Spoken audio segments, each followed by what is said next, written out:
Amen. Car les armes avec lesquelles nous combattons ne sont pas charnelles. Car les armes avec lesquelles nous combattons cet après-midi, ce ne sont pas des armes charnelles. Mais elles sont puissantes. Mais elles sont puissantes. Par la vertu de Dieu. Par la vertu de Dieu. Pour renverser les forteresses. Pour renverser les forteresses qui vont résister dans votre vie. Continue. Nous renversons les raisonnements. Nous allons renverser les raisonnements. Même ceux qui raisonnent qui ne peuvent pas être guéris. Même ceux qui croient que Dieu ne guérit pas. Ces raisonnements seront renversés cet après-midi. Et toute hauteur qui se lève contre la connaissance de Dieu. Et toute hauteur qui va se lever contre la connaissance de Dieu. Tout esprit. Les auteurs sont des esprits. Les auteurs sont des démons. Les auteurs sont des esprits maléfiques qui peuvent s'opposer à votre guérison, à votre progrès, à votre marche avec Dieu. Nous allons nous lever contre eux cet après-midi. Et nous amenons toute pensée captive à l'obéissance de Christ. Et nous allons tout amener, tout cela captive à l'obéissance de Christ. Nous sommes prêts aussi à punir toute désobéissance. Nous serons prêts cet après-midi, toi et moi, à punir toute désobéissance de ces forteresses. Lorsque votre obéissance sera complète. Lorsque ton obéissance sera complète. Dis Amen avec moi. Amen. Dis Amen avec moi. Amen. Alors cet après-midi, si ton obéissance est complète, tu es prêt à punir la situation qui est dans ta vie. Amen. Oh non, quelqu'un ne m'entend pas. J'ai dit si ton obéissance est complète à Dieu, tu es prêt à dire à la situation de ta vie, je te punis et que tu cesses. Dans le nom de Jésus-Christ. Parce que ce n'est pas avec des armes charnelles que nous combattons. Les armes spirituelles. Amen. Tu dois dire à cette maladie qui a gangréné ta vie, peut-être la vie de ta famille. Il y a des gens qui souffrent des maladies héréditaires. Ton père souffrait de la même maladie. Toi, tu souffres de la même maladie. Tes frères, tes soeurs souffrent de la même maladie. Amen. Toi, tu dois lui dire cet après-midi, je te punis. Parce que mon obéissance à Christ est totale et parfaite. Amen. Je punis. Alléluia. Amen. Amen. Tu es prêt à punir toute cette désobéissance. Tu es prêt à mettre fin et renverser leur forteresse. Le combat se fera avec des armes offensives et défensives de Dieu, qui est sa parole. Ton combat cet après-midi-là, tu ne vas pas te battre contre une personne. Tu vas te battre spirituellement contre la situation dans laquelle tu vis, mon fils. Contre la situation dans laquelle ta famille vit. Contre la situation dans laquelle tu traverses. Tu vas les combattre cet après-midi. Tu vas les dire, telle situation, je t'ordonne de t'arrêter. Dans le nom de Jésus-Christ. Amen. La Bible nous raconte l'histoire de la belle-mère de Pierre. Lorsqu'on va lire cette histoire, vous allez voir comment Jésus va parler à la maladie. Et on ne va pas dire que la belle-mère guérit. Mais on dit d'abord que la fièvre quitta. Ah, donc la fièvre avait possédé la vie de la belle-mère. On va lire l'histoire.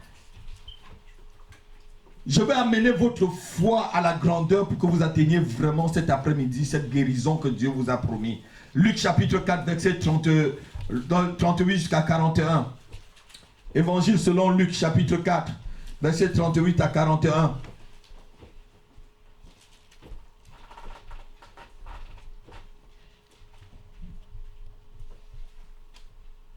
Quelqu'un peut le lire? Je veux qu'on le lise rapidement. Aujourd'hui, c'est un jour spécial. Dieu a promis qu'il va guérir. Il faut que je prie pour tous ceux qui sont malades. Luc 4, 38, 41. Oui.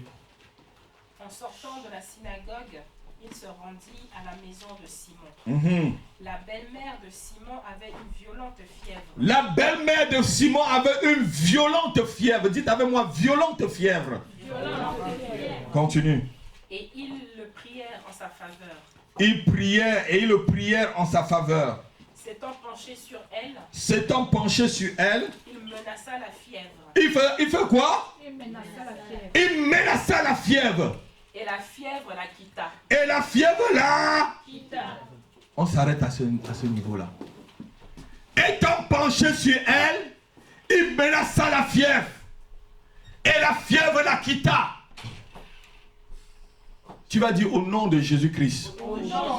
Je menace toute maladie dans ma vie. Et je t'ordonne de me quitter maintenant. Au nom de Jésus. Maladie des reins. Insuffisance rénale. Je parle à toi. Tu as des oreilles pour m'entendre. Sors de ma vie. Quitte ma vie. Au nom de Jésus. Esprit de cécité. Esprit d'aveuglement. Je te parle. Quitte mes yeux. Quitte mes yeux. Au nom de Jésus. Au nom de Jésus. Maladie incurable. Quel qu'en soit ton nom. Quitte ma vie. Quitte ma vie. Quitte ma vie. Au nom de Jésus. Au nom de Jésus. Diabète. Hypertension. Vous avez des oreilles. C'est à vous que je parle. Quitte ma vie. Au nom de Jésus. Quitte ma vie. Quitte-moi. Maintenant même. Au nom de Jésus-Christ. Amen. La Bible dit que la fièvre la quitta. Donc la fièvre a été installée dans sa vie. Jusqu'à ce que Jésus parle à la fièvre. Hey, quelqu'un m'entend? La fièvre, qui était cette maladie forte, était installée dans la vie de la belle-mère de Simon Pierre, l'apôtre Pierre. Jusqu'au jour où le Seigneur est venu parler à la fièvre. Si cet après-midi, frère, tu parles à la fièvre de ta vie, elle va te quitter. Amen. La fièvre dans ta vie peut être une situation difficile que tu es en train de passer. Une situation qui t'handicape. Par exemple, cette belle-mère ne pouvait même pas se lever pour faire à manger à sa famille. Lorsque vous lisez le verset qui suit, elle se leva et là, elle les a fait à manger. Elle les a servis à manger. La fièvre peut être peut-être une situation professionnelle qui handicape ta vie. Une forte situation financière. Alléluia. Amen. Amen. Tu peux parler à cette situation. Ah non, quelqu'un ne m'entend pas. Amen. Tu peux lui demander de te quitter. Amen. Tu peux lui dire non, je ne veux pas de toi. Amen. Je ne veux pas de toi. Amen. Tu peux dire non à une situation que tu vois. Comme ce premier mai où on a vu la soeur mourir ici, j'ai dit non au Seigneur. Amen. J'ai crié non, je ne veux pas, je ne veux plus voir ça. Amen. Et le Seigneur a ressuscité la soeur. J'ai dit non à la situation, je ne voulais pas que la situation se passe devant moi. Vous avez tous entendu comment j'avais dit non? J'ai dit non, Seigneur, je ne veux pas. Amen. Et la situation a entendu mon nom. Amen. Et la situation a compris que la situation ne doit pas accepter, que je n'ai pas accepté. Amen. Je pouvais dire bien oui, Seigneur, c'est très bien que ta volonté soit faite. Mais il y a des situations où tu dois dire non. Amen. Pour que cette situation-là te quitte. Amen. Non, quelqu'un n'entend pas. Amen. Quelqu'un n'entend pas ce que je dis. Amen. Je dis tu peux dire non à la situation que tu passes. Pour que cette situation-là te quitte. Amen. Vous savez, je vais vous faire un petit témoignage. Lorsque j'ai accepté le Seigneur, j'allais à Libreville, j'étais quitté de mon pays pour aller chercher de l'argent. J'arrive, j'accepte le Seigneur, les marchandises que j'apporte au Gabon, toutes ces marchandises-là, je ne vends plus. Je fais un cadeau aux gens, rien. Après, je suis vraiment dans le chômage, je n'avais plus d'argent, mais je continue à aller à l'église. Je continue à aller évangéliser, je continue à aller prêcher. Je continuais à aller aider les soeurs, les frères, les familles des gens riches. Il y avait des gens, j'arrivais même chez eux, je n'avais que des babouches aux pieds, mais j'allais prier pour eux. Ils avaient des grosses maisons. Alléluia. Et je ne demandais rien à qui que ce soit. Mais un jour, j'ai dit au Seigneur que je ne veux plus vivre dans le cachot. Ah non, quelqu'un ne m'a pas entendu. J'ai dit, Seigneur, j'avais déjà fait près d'1 an, 8 mois en dormant dans le cachot. Et les souris mangeaient mes mains. Vous savez, en Afrique, quand vous dormez par terre, les souris viennent vous ronger les bouts des pieds. J'avais déjà les bouts de pieds rongés et des mains. J'ai dit, Seigneur, je dis non. Tu me sors dans le cachot aujourd'hui. Ah, mais quelqu'un ne m'a pas entendu. Je lui dis, Seigneur, cette situation, ça finit. J'ai dit, je finis avec le cachot. Et le Seigneur a commencé le processus de m'amener vers une autre dimension avec lui. Il m'a fait voir que je coulais un poteau. Je lui ai dit, mais Seigneur, j'ai fait plutôt les études en sciences naturelles. Mais tu me montrais comment je coule. Il dit, va voir telle sœur. Dis-lui de dire à son patron de te donner, que j'ai dit qu'il te donne le travail. Je me lève, je vais au bureau de la sœur. Je viens, je dis, Dieu m'a dit que tu me dis, que Dieu dit à ton patron de me donner le travail. Et le patron arrivait bientôt. Elle dit, oh, patron, voici notre frère qui nous prêche à l'église. Il veut le travail. Comme je vous dis. Le patron me dit, tu connais faire quoi? Je dis, patron, tout ce que tu me donnes. Et il va derrière ma voiture, là, je vais t'amener au chantier. Et c'était le départ. Jusqu'aujourd'hui. Alléluia. Amen. J'avais dit non à cette situation. J'avais dit non au manque. Amen. J'avais dit non, Seigneur, je ne veux plus marcher à pied. J'avais dit non, je ne veux plus aller prêcher et que je manque de quoi manger, Seigneur. Je dis non. Amen. Il y a des situations dans lesquelles si toi-même tu ne te lèves pas, pour vaincre la situation, tu continues à vivre dans cette situation. Quelqu'un ne m'entend pas? Amen. Si tu ne te lèves pas pour dire non à la situation restera telle qu'elle. Parce que Dieu t'a déjà donné la capacité. Si ton obéissance est complète, il a dit si ton obéissance est complète, tu as la capacité de punir toute désobéissance. Alléluia. Amen. Tu as la capacité. Tu as la capacité de lui dire non à cette situation. La Bible dit que la fièvre quitta la belle-mère de Pierre, de l'apôtre Pierre. Ceci nous montre que la fièvre était une maladie. Mais la maladie avait des oreilles. Amen. Pourquoi il la quitta? Il fallait qu'il reste. Elle ne pouvait pas rester. Amen. Parce que les esprits sont obéissants à tous ceux qui sont déjà obéissants à Dieu. Amen. Oh non, mais quelqu'un n'a pas entendu. Amen. La Bible dit que si ton obéissance est complète, tu es capable de punir toute désobéissance.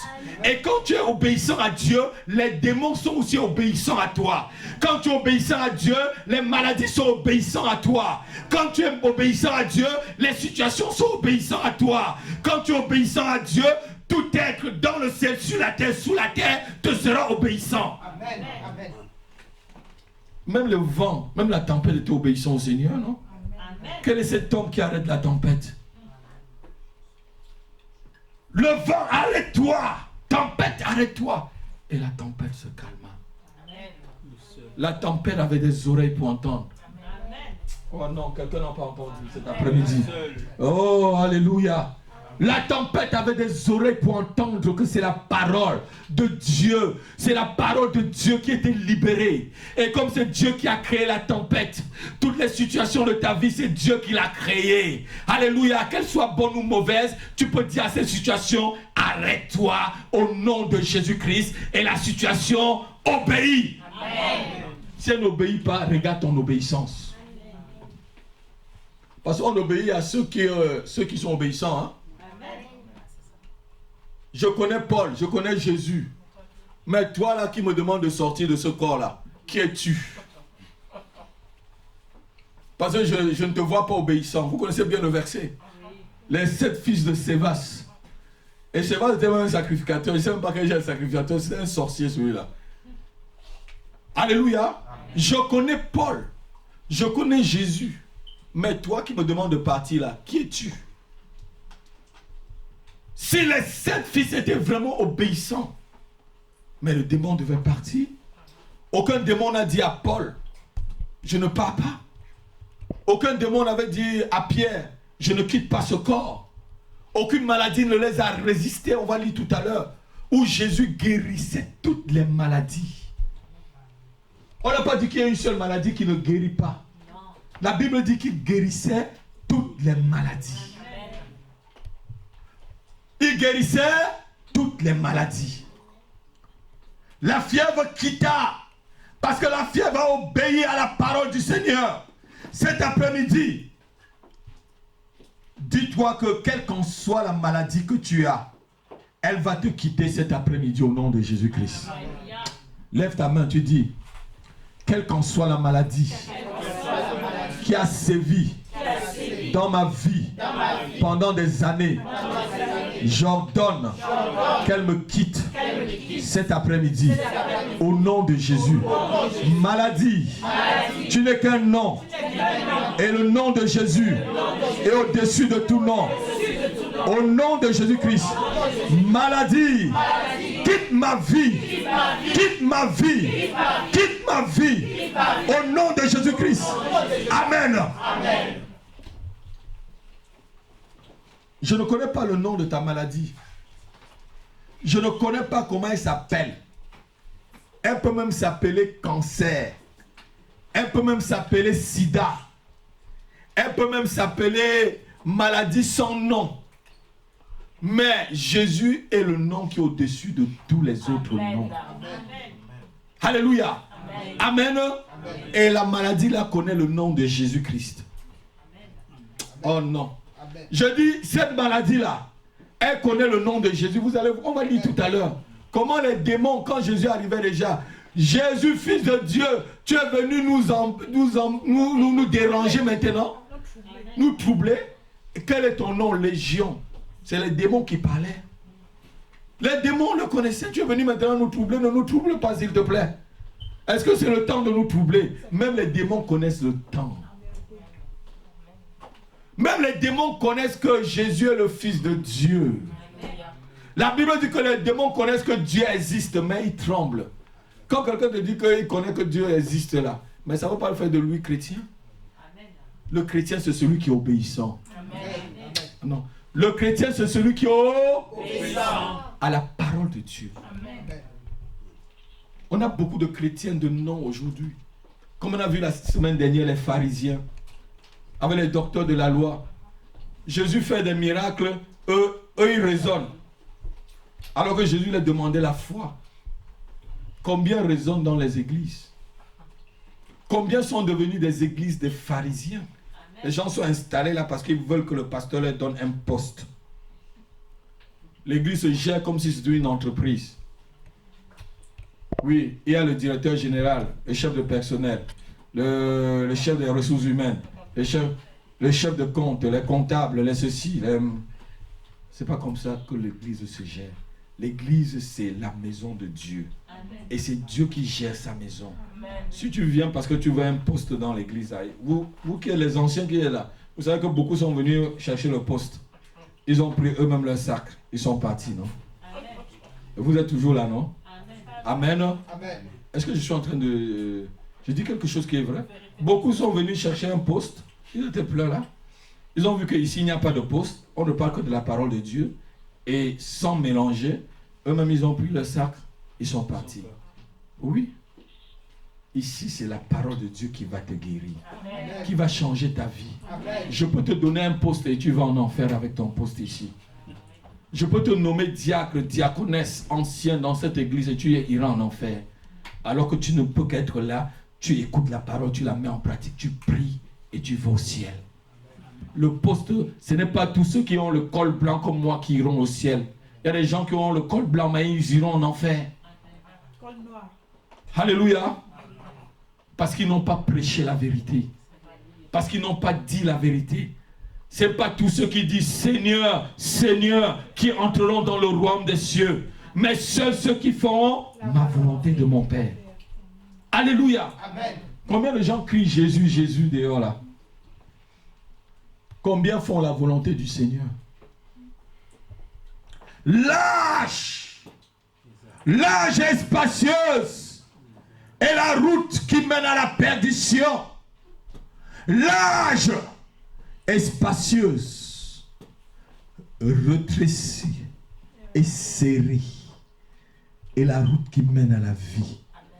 Et la Bible dit, lisez le verset qui suit en bas, beaucoup ne le... Lisez le dernier, ça conclut par beaucoup ne trouvent pas cette route qui est rétrécie là, parce que c'est difficile de la trouver. C'est une route dans laquelle il faut être bien appliqué pour y aller. Ça veut dire qu'elle est tellement petite que si tu fais, tu tombes à gauche, tu tombes à droite. Donc il faut être quelqu'un de discipliné. Et beaucoup n'en trouvent pas. Que ceux qui ont des oreilles pour entendre puissent entendre. On va continuer. Je ne connais pas ta vie cet après-midi, mais je reconnais une seule chose, que Jésus-Christ est au-dessus de toutes les maladies physiques. Il est au-dessus de toutes les maladies spirituelles. Il est au-dessus de toutes les maladies psychosomatiques. Il est au-dessus de toutes les maladies mentales. Il est au-dessus de toutes les maladies qui sont des addictions. Parce qu'il y a des maladies qui sont des addictions aux stupéfiants. Quelqu'un a-t-il quelqu'un de sa famille qui est addict aux stupéfiants dans cette salle? Lève ta main. Cet après-midi, on va prier aussi pour eux. Alléluia. Si tu as quelqu'un dans ta famille qui est addict aux stupéfiants, tu vas prier, tu vas dire au nom de Jésus-Christ. Je brise tout esprit de la drogue dans la vie du membre de ma famille. Au nom de Jésus, je brise le pouvoir de l'addiction sur sa vie. Au nom de Jésus-Christ, je déclare sa guérison à cet instant dans le nom de Jésus. Esprit de drogue, entends ma voix, entends le son de ma voix et libère-le, libère-la au nom de Jésus. Amen. Si tu l'as fait de tout ton cœur, tu vas voir la personne libérée. Et tu viendras faire le témoignage. Amen. La Bible dit que si tu crois, tu verras la gloire de Dieu. Je te dis que si tu crois, tu verras la gloire de Dieu. Je te dis que si tu crois, tu verras la gloire de Dieu. Tu verras la gloire de Dieu, Hosanna. Tu verras la gloire de Dieu. Je te dis que si tu crois, tu verras la gloire de Dieu. Je te dis que si tu crois, tu verras la gloire de Dieu. Tu verras la gloire de Dieu. Tu verras la gloire de Dieu, Hosanna. Tu verras la gloire de Dieu. Tu verras la gloire de Dieu. Amen. Si tu crois, tu verras la gloire de Dieu. Tu verras la gloire de mon Dieu. Pas demain, mais aujourd'hui. Pas tout à l'heure, mais à cet instant. Si tu crois. Alléluia. Jésus, c'est le grand guérisseur. Et la Bible dit qu'il guérissait toutes les maladies. On va lire Marc chapitre 5, versets 21 à 34. Sœur Élodie, tu peux lire Marc chapitre 5, versets 21 à 34. Suivez bien l'histoire, elle est bien longue. Jésus, dans la barque, regagna l'autre rive, où une grande foule s'assembla près de lui. Notez bien, une grande foule s'assembla près de lui. Il était au bord de la mer. Il était au bord de la mer. Alors vint un des chefs de la synagogue, Alors vint un des chefs de la synagogue, nommé Jairus. nommé Jairus. C'est quelqu'un, un grand dans la maison de Dieu en ce temps-là. Qui l'ayant aperçu, Qui l'ayant aperçu, se jeta à ses pieds se jeta à ses pieds. et lui adressa cette instante prière. Lui adressa cette instance prière. Ma petite fille est à l'extrémité. Ma petite fille est à l'extrémité, donc sa fille était vraiment très malade. Viens, impose-lui les mains afin qu'elle soit sauvée et qu'elle vive. Mhm. Jésus s'en alla avec lui. Oui. Et une grande foule le suivait. Une grande foule le suivait toujours. Or, il y avait une femme atteinte d'une perte. Or, il y avait une femme atteinte d'une perte de sang. C'est elle que je cherchais. Continue. Depuis 12 ans. Depuis 12 ans. Elle avait beaucoup souffert entre les mains de plusieurs médecins. Elle avait beaucoup souffert entre les mains de plusieurs médecins. Personne ne l'avait. Sa maladie était devenue incurable. Elle avait dépensé tout ce qu'elle possédait. Elle avait dépensé tout son argent.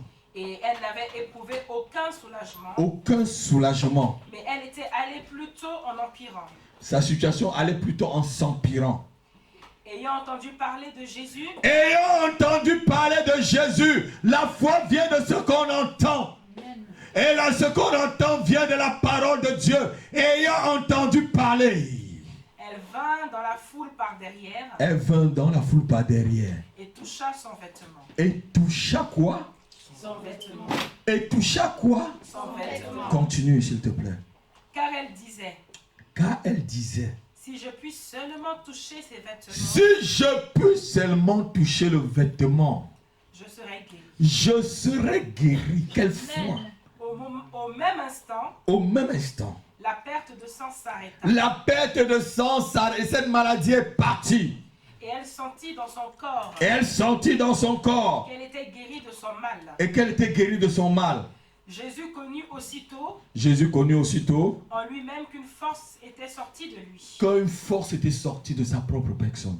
Et se retournant au milieu de la foule, Et se retournant au milieu de la foule, il dit, il dit, qui a touché mes vêtements? qui a touché mes vêtements? Ses disciples lui dirent, Quelqu'un, ses disciples lui dit, tu vois la foule qui te presse et tu dis, qui m'a touché? mhm, Et il regardait autour de lui oui, pour voir celle qui avait fait cela. mhm. La femme, effrayée et tremblante, sachant ce qui s'était passé en elle, vint se jeter à ses pieds et lui dit toute la vérité. Mhm. Mais Jésus lui dit, Mais Jésus lui dit, ma fille, ma fille, ta foi t'a sauvée. ta foi t'a... Sauvée. Alléluia. On va expliquer cette situation très simplement. Voilà une dame qui avait une perte de sang. Peut-être qu'elle avait un cancer. On ne sait pas quel genre de maladie, c'était incurable. La Bible dit qu'elle est partie de médecin en médecin. Mais la situation ne faisait que sans... Donc ça veut dire qu'elle ne trouvait pas de soulagement. Elle ne trouvait pas de réconfort. Parce que la maladie était en train de la ronger. La maladie était en train de ruiner sa vie. La maladie était en train de chercher à la détruire. Alléluia. Et lorsqu'on lit la même histoire dans le livre de Luc chapitre 8 verset 43, la Bible dit qu'elle n'a trouvé aucun, c'est-à-dire aucun aménagement. Donc sa maladie était vraiment devenue sans guérison. Peut-être cet après-midi, tu es dans la même situation que cette femme qui avait traîné ses problèmes de médecin en médecin et que tu n'as jamais eu la guérison. Mais cet après-midi, dis seulement si je touche le pan de sa robe. Si tu dis je touche seulement le pan de sa robe. Si je touche seulement le pan de la robe du Seigneur, je serai guéri.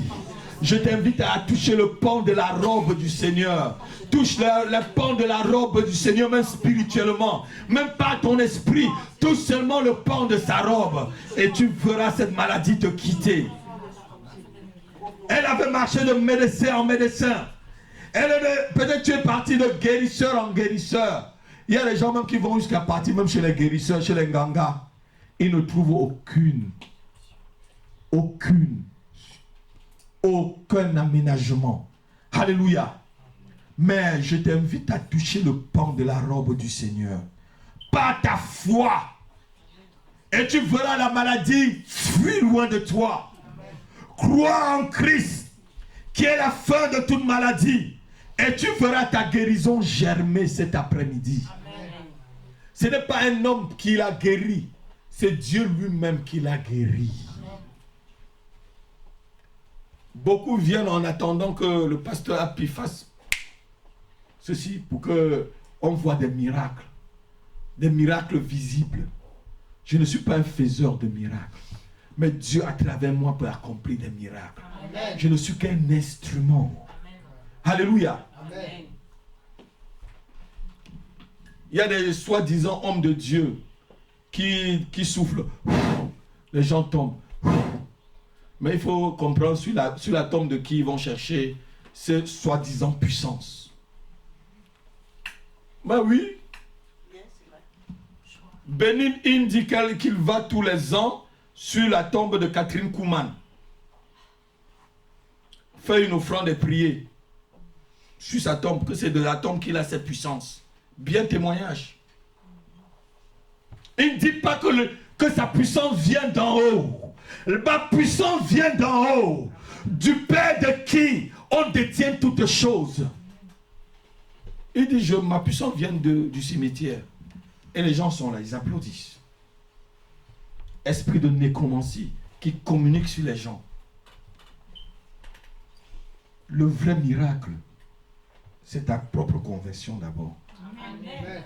Le vrai miracle, c'est que tu sois converti, que tu changes de vie. C'est déjà un miracle de voir un homme qui change de vie, devient obéissant à Dieu. Amen. Vous êtes d'accord avec moi? Amen. Vous êtes d'accord avec moi? C'est le plus grand de tous les miracles. Amen. Tu peux recevoir une guérison, mais tu pars et tu vas en enfer avec ta guérison. La Bible ne dit pas, n'avons-nous pas chassé les démons en ton nom, Seigneur? N'avons-nous pas guéri les malades en ton nom, Seigneur? N'avons-nous pas prophétisé en ton nom, Seigneur? On peut te donner des prophéties, mais des prophéties qui t'amènent en enfer. Oui, Satan peut même te dire ce que tu as mangé hier. Satan peut même te dire le nom de ta grand-mère qui était morte. Mais pour t'amener où? La femme qui était à Éphèse, qui disait Paul et Silas, là, c'est le vrai serviteur de Dieu. Mais qui est servait? Elle était en train de dire la vérité, non? Paul et Silas, c'est des vrais serviteurs de Dieu. Et elle disait, mais en plus, écoutez-le. Écoutez-le. Mais la Bible dit qu'elle servait un maître. Lorsque Paul a chassé le démon, vous voyez la catastrophe que ça a fait dans la ville? Vous avez vu la catastrophe que ça a fait dans la ville? Les sorciers ont siégé. Parce que le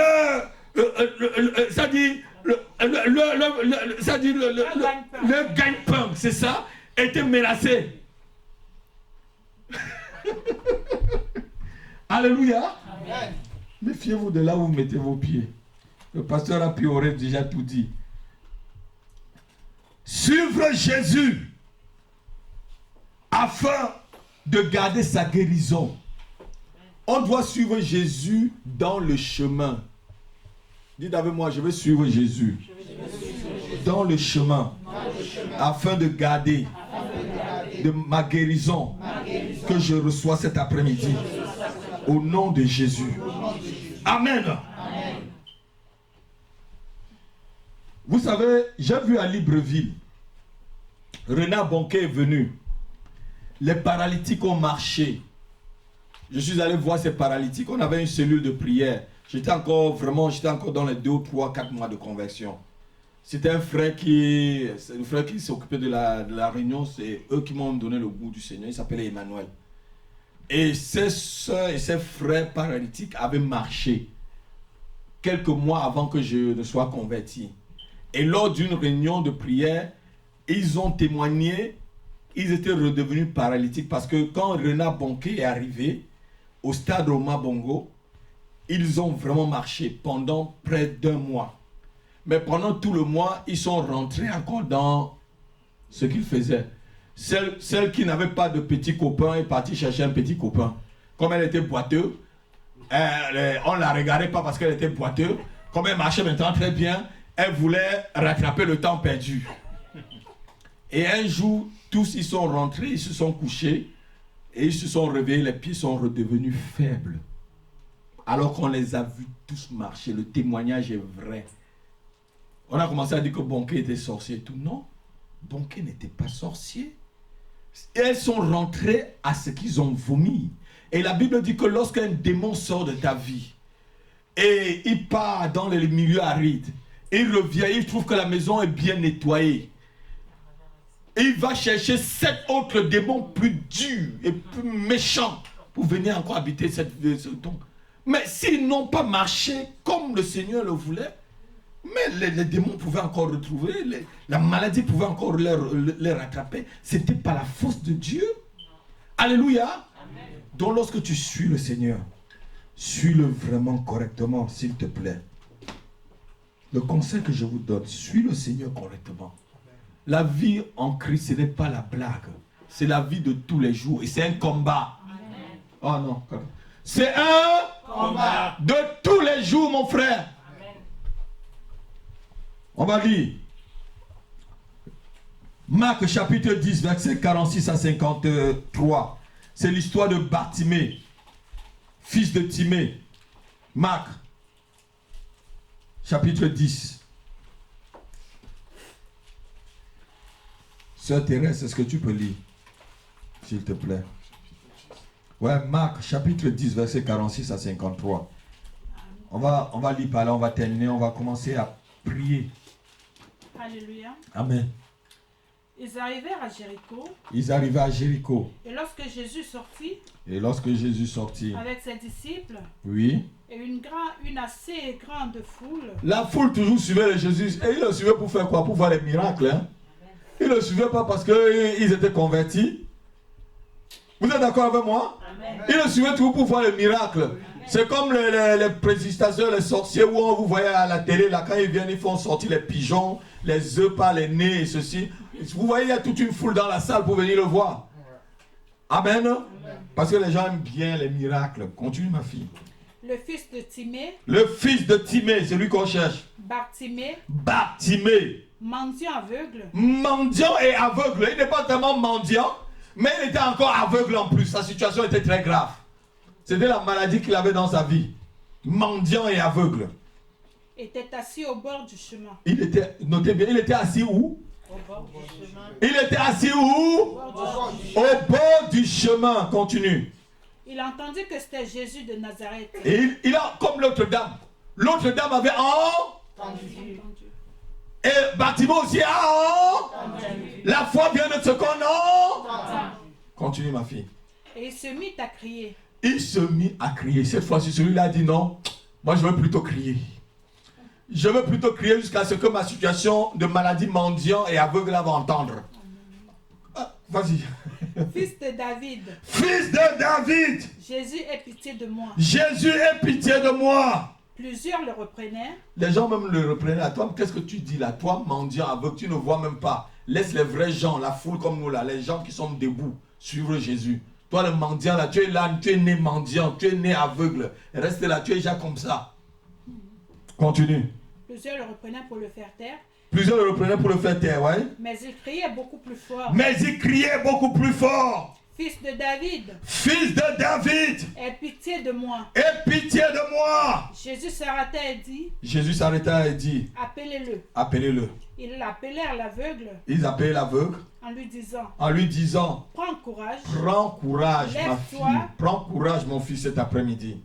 Lève-toi, il t'appelle. Lève-toi, le Seigneur t'appelle. L'aveugle jeta son manteau. Oh oh, ça c'est grave ça. Vous savez, dans le temps, le manteau de quelqu'un, c'était sa seule couverture. C'était sa seule richesse. C'était c'est comme tu as une maison, ton appartement. C'était tout pour lui, c'est un mendiant et aveugle, il dormait dans la rue. La Bible dit, il jeta son manteau, donc tout ce qu'il possédait là. Continue, pour faire quoi? Et se levant d'un bond. Et se leva d'un bond. Vint vers Jésus. Vint vers Jésus. Jésus, prenant la parole, lui Jésus, prenant la parole, lui dit. Que veux-tu que je te fasse? Cet après-midi, que veux-tu que le Seigneur fasse pour toi? Rabouni. Rabouni. Lui répondit l'aveugle. Lui répondit l'aveugle. Que je recouvre la vue. Que je recouvre la vue. Et Jésus lui dit. Et Jésus lui dit. Va.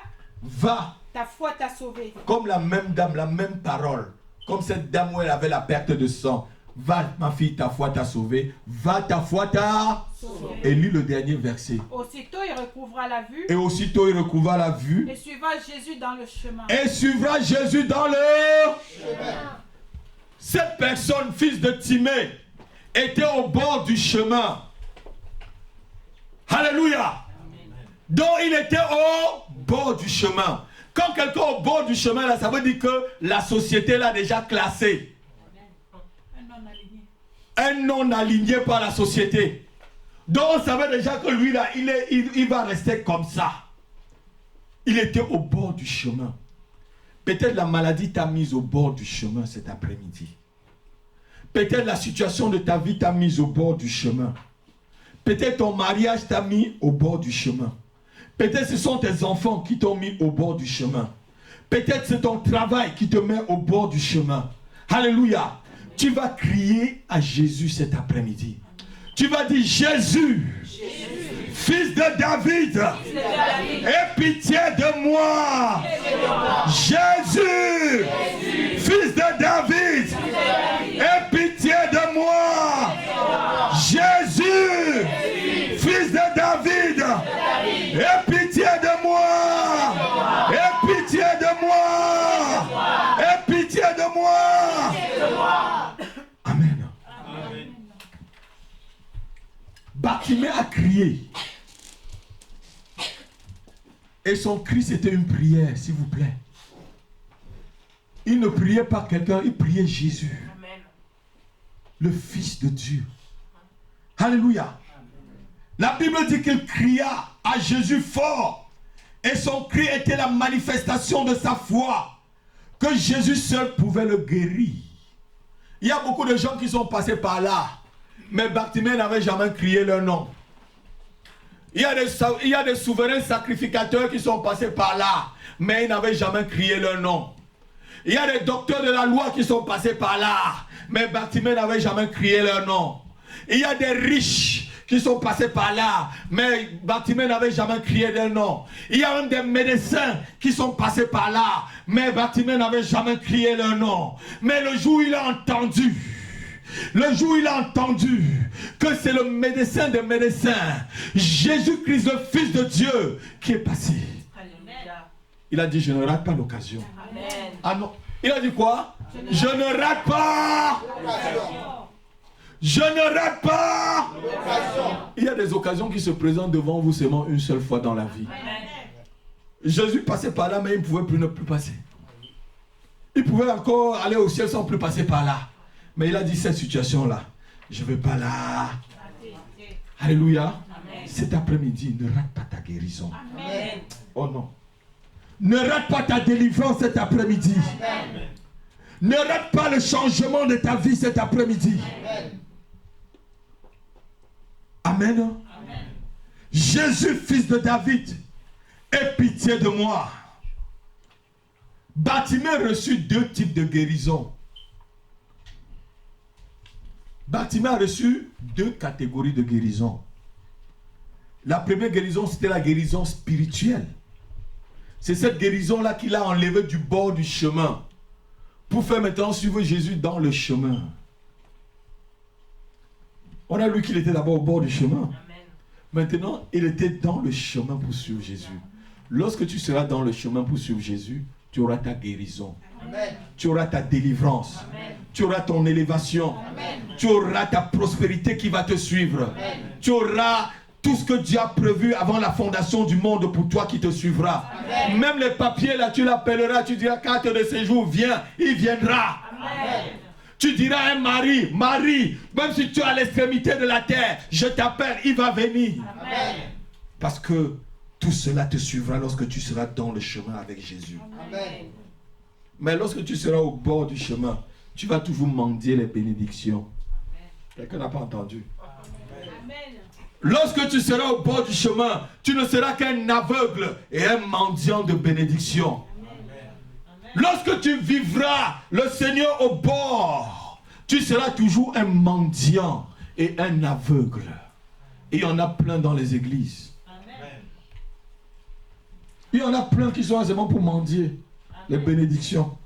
Mendiants. Alléluia. Donc sa première guérison fut d'abord spirituelle. Et la deuxième guérison fut physique. Et tout cela l'amena à marcher dans le chemin avec Jésus, à ne plus être au bord du chemin. Tu es là cet après-midi et tu as longtemps été au bord du chemin par une maladie. Tu as été longtemps au bord du chemin, comme je l'ai dit, par ton mariage. Tu as été longtemps au bord du chemin par tes finances. Tu as été longtemps au bord du chemin par ton travail. Tu as été longtemps au bord du chemin par les échecs que tu as eus.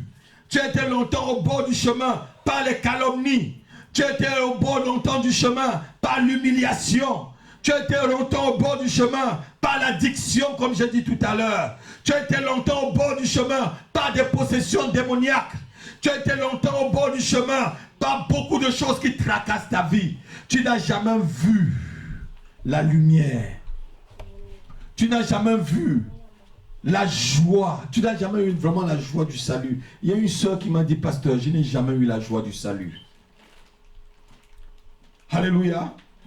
Mais sache que cet après-midi, Jésus-Christ, celui qui te fait marcher maintenant dans le chemin, sera avec toi pour toujours. Au nom de Jésus. Amen. Amen. Amen. Lève-toi et acclame.